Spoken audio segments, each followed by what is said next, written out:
Diskusi mengenai implementasi strategi semakin populer dalam satu dasawarsa terakhir, sejalan meluasnya kesadaran bahwa implementasi strategi jauh lebih penting daripada formulasi strategi.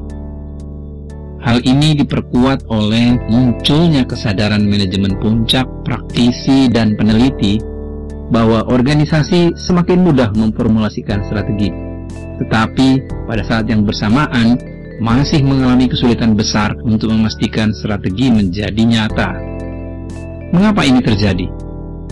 Literatur kita selama ini telah memberi penekanan yang berlebihan pada pentingnya memformulasi strategi. Pada saat yang bersamaan, kurang memberi perhatian pada permasalahan implementasi strategi. Kenyataannya, tidak ada satupun konsep manajemen yang dapat dianggap sebagai metode yang paling berhasil dalam meningkatkan kinerja organisasi. Tidak masalah apapun pilihan strategi organisasi. Yang jauh lebih penting adalah efektivitas implementasi strateginya.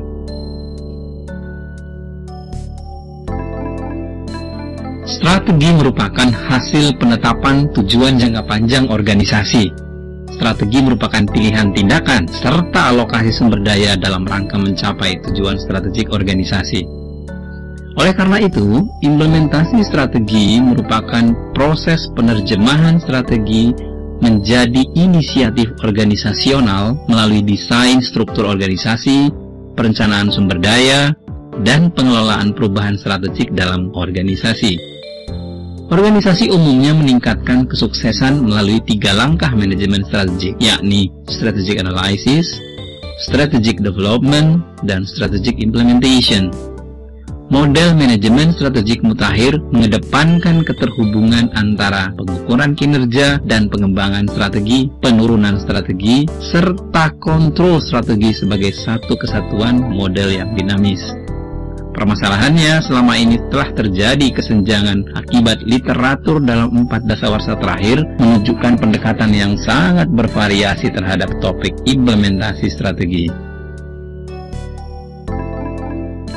Setelah melakukan research dalam rangka menstrukturkan hasil-hasil studi dalam 4 dasawarsa terakhir, saya kemudian menyusun bahwa terdapat 3 kategori pendekatan utama studi implementasi strategi. Pendekatan yang pertama berusaha untuk memberikan daftar dan mendeskripsikan faktor-faktor implementasi strategi. Pendekatan ini digunakan oleh Peters and Watersman, Roth, Schweiger, Morrison, dan lain-lain, di mana kelebihan pendekatan ini adalah memperjelas faktor yang harus kita perhatikan untuk mensukseskan implementasi strategi. Kekurangannya, pendekatan ini tidak memperjelas tahapan apa yang harus dilakukan untuk mengimplementasikan strategi. Pendekatan kedua berusaha untuk menunjukkan model tahapan apa saja langkah-langkah proses implementasi strategi yang baik. Tokoh dalam pendekatan ini adalah Noble, Rampersad, Okumuls, Kazmi, Kaplan, dan Norton.